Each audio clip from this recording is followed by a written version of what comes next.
Notre monde aujourd'hui est un monde qui va vite, très vite, il y a une forme d'accélération, des choses deviennent de plus en plus complexes, voire compliquées pour un certain nombre de personnes.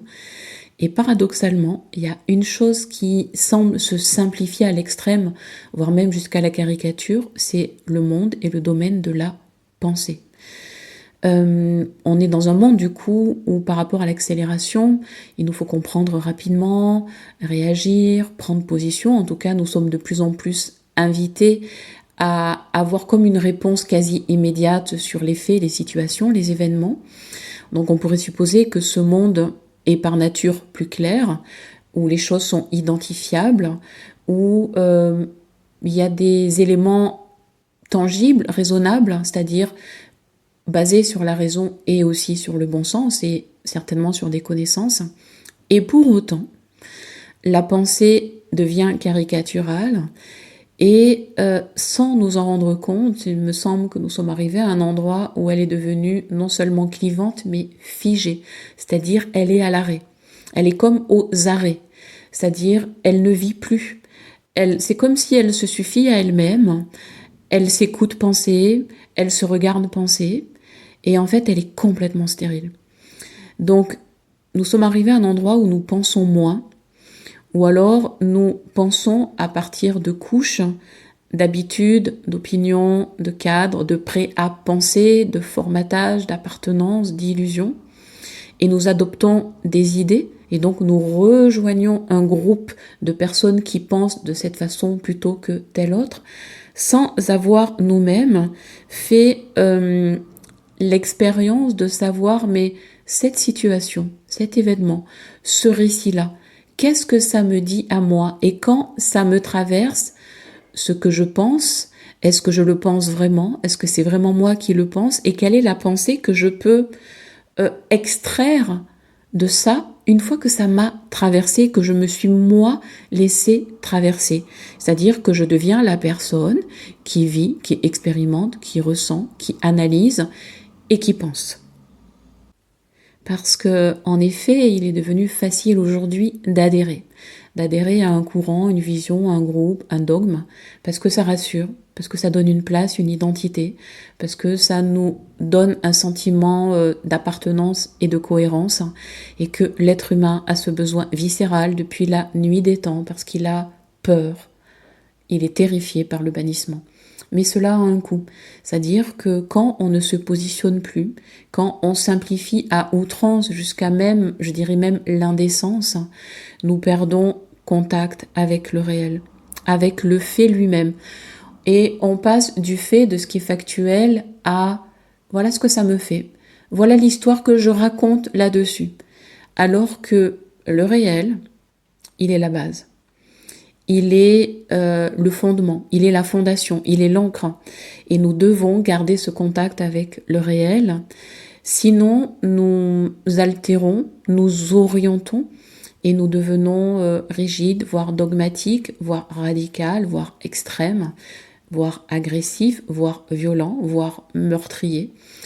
Et nos jugements, nos positions, notre façon de voir l'autre, les autres et le monde vont dessiner une sorte de carte, je dirais avec du rouge et du noir, où il y a d'un côté les gentils et les méchants et le bien et le mal.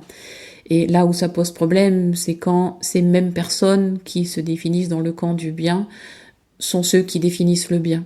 Mais qu'il n'y a pas une concertation, c'est-à-dire débat, c'est-à-dire qu'il manque d'un débat autour de valeurs essentielles, donc autour du vivant, autour de la dimension sacrée de la vie et donc de la relation à la vie et à l'autre, pour avoir des bases communes. Parce que la réalité, en fait, elle est rarement simple. Elle est faite de paradoxes, elle a des zones floues, indéfinies, tout simplement comme des territoires qu'on n'a peut-être pas encore explorés. Elle demande du temps, de la présence, de l'humilité. Elle demande évidemment de la nuance.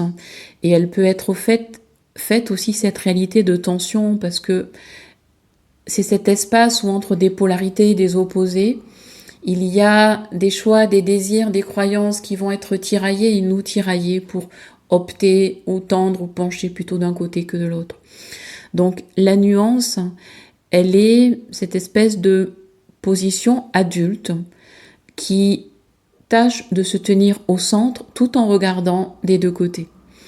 Donc la nuance est une sorte d'espace ou d'état d'être qui ne consiste sûrement pas à tout accepter, qui ne consiste pas à relativiser et encore moins à éviter de prendre position, mais au contraire, la nuance est cette capacité à voir plus large sans se renier ni se perdre soi-même. C'est apprendre à se tenir dans plusieurs vérités sans s'identifier pour autant. C'est avoir une vision vraiment très élargie, très grande. C'est rester en lien avec le réel, même quand ça dérange nos habitudes, notre confort et nos certitudes. En fait, être dans la nuance et sortir des dogmes, des automatismes, des croyances et de notre confort, de notre zone de confort. La nuance, elle demande du courage, le courage d'oser regarder une situation sans se précipiter vers une conclusion toute faite ou convenue, ou habituelle ou dominante. C'est reconnaître que deux points de vue peuvent coexister sans que l'un annule l'autre, et c'est accepter que comprendre ne veut pas dire excuser, ni tout pardonner, et que nommer ne veut pas dire condamner. En fait, c'est un espace exigeant, je dirais, adulte, responsable, parce qu'il nous demande de quitter en fait le confort des réponses toutes faites, parce que c'est facile, ça évite de penser, et parce que ça nous demande de penser en fait par nous-mêmes de façon autonome et responsable. Alors comment faire ? Comment faire pour penser par soi-même dans un monde qui est saturé d'opinions, de croyances, de vérités, de contre-vérités ? Alors peut-être en revenant à quelque chose de simple, alors déjà ralentir parce qu'on a vu que c'était la vitesse qui nous poussait à agir, penser vite et à adhérer à telle ou telle pensée pour émettre rapidement une opinion et voir un jugement. Observer ce qui se passe en soi quand on réagit, se demander d'où vient cette pensée. Est-ce qu'elle vient avec une expérience vécue, une réflexion posée, ou est-ce une idée que j'ai reprise, ou est-ce que je colle à une pensée sans que moi je l'ai vérifiée, sans que je l'ai faite passer à travers moi. Et ça demande d'être prêt à ne pas savoir immédiatement, à prendre du temps. Parce que penser vraiment, ce n'est sûrement pas accumuler des réponses toutes faites, mais c'est rester en mouvement avec la question. Et ça, pour moi, c'est peut-être la phrase essentielle. Rester en mouvement, c'est-à-dire en vie, dans le mouvement de la vie, dans la question et avec ce questionnement. C'est accepter que la vie soit plus vaste que les catégories que j'ai pu faire ou créer, que ce soit pour me rassurer ou pour comprendre le monde. Et c'est redonner de la place à ce qui est vivant, changeant, imprévisible, voire inconnu, c'est-à-dire inconnu de moi, en tout cas pour l'instant. Et ça me ramène à un endroit que j'appelle moi le sacré, qui est vraiment l'endroit où la vie a vraiment de la valeur et où nous nous devons d'en prendre soin. Alors dans un monde qui tente à diviser, à cliver, la nuance pourrait presque être un acte de résistance. Non pas pour lisser les choses, mais pour les voir avec plus de justesse, et non pas pour éviter les conflits, mais justement pour sortir des oppositions stériles, jusqu'à des formes de déni de la vie, déni de l'autre, et jusqu'à cette expression extrême qui est la violence.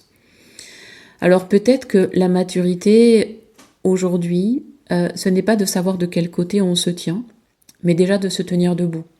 Parce que déjà, c'est pas mal de se tenir debout.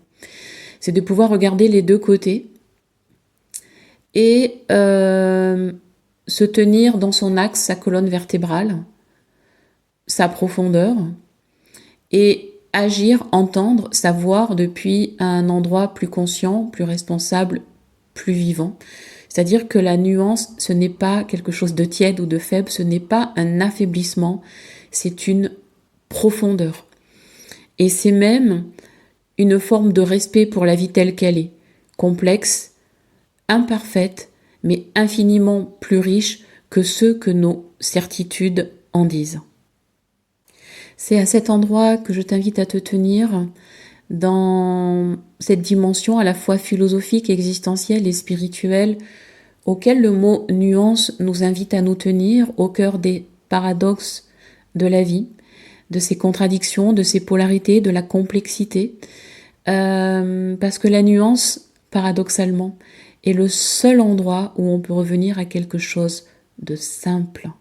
Parce que nuancé, authentique, en mouvement, ouvert, et dans une forme de co-présence et co-conscience au réel.